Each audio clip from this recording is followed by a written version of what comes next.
नाज़रीन, कहानी एक ऐसे मोड़ पर पहुंचू चुकी है जहां बरसों से छपाई गई सच्चाइयां अब सबके सामने आने वाली हैं। घर का माहौल पहले ही कशीदा था, लेकिन किसी ने भी यह तसव्वुर नहीं किया था कि आयला एक ऐसा राज सबके सामने बयान कर दे ये जो पूरे खानदान को हिला कर रख देगा। आयला की आंखों में आंसू थे, मगर आज उसकी आवाज में खौफ नहीं बल्कि एक अजीब सी मजबूती थी।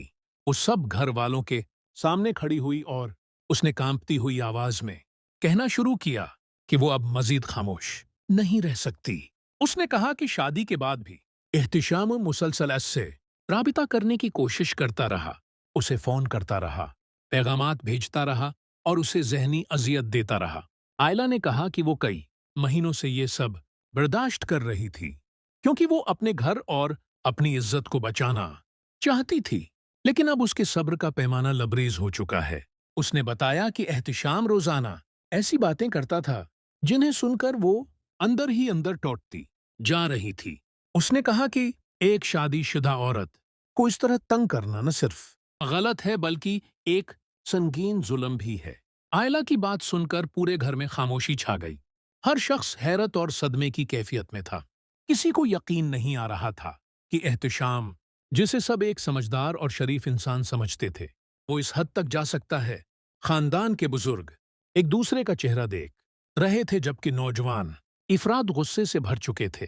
उसी दौरान खानदान के एक फर्द ने कहा कि अब ये मामला मजीद छिपाया नहीं जा सकता और एहतिशाम के वालिद फारूक साहब को फौरन इस बारे में बताया जाना चाहिए। सबने इस बात से इत्तेफाक किया, क्योंकि अब फैसला करने का वक्त आ चुका था। जब फारूक साहब को यह तमाम हकीकत मालूम हुई तो इनके कदमों तले जमीन निकल गई। वो कुछ लम्हों तक खामोश रहे, जैसे उन्हें यकीन ही न आ रहा हो कि उनका अपना बेटा ऐसी हरकत कर सकता है। इनके चेहरे पर दुख, शर्मिंदगी और गुस्सा एक साथ नुमायां हो रहे थे। फारूक साहिब फौरन एहतिशाम के कमरे की तरफ बढ़े। इनके कदमों की आवाज से ही अंदाजा हो रहा था कि आज एक तूफान आने वाला है। जैसे ही वो कमरे में दाखिल हुए, उन्होंने गुस्से से एहतिशाम को मुखातब करते हुए कहा, क्या ये सब सच है? क्या तुमने एक शादीशुदा लड़की को मुसलसल तंग किया? एहतिशाम पहले तो खामोश रहा, लेकिन जब उसने बहाने बनाने की कोशिश की तो फारूक साहिब का गुस्सा मजीद बढ़ गया।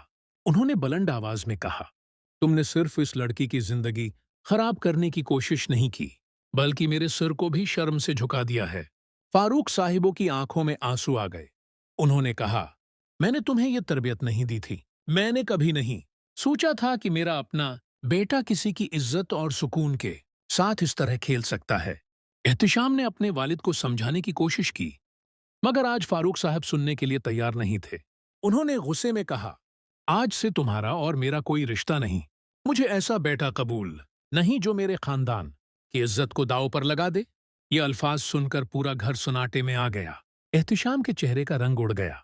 उसे पहली बार एहसास हुआ कि उसकी गलतियों की कीमत कितनी भारी पड़ सकती है। आयला एक तरफ खड़ी ये सब देख रही थी। उसकी आंखों में आंसू जरूर थे, लेकिन आज उसे ये एहसास हो रहा था कि सच बोलने का फैसला दरअसल था। बरसों का बोझ जैसे उसके दिल से उतरने लगा था।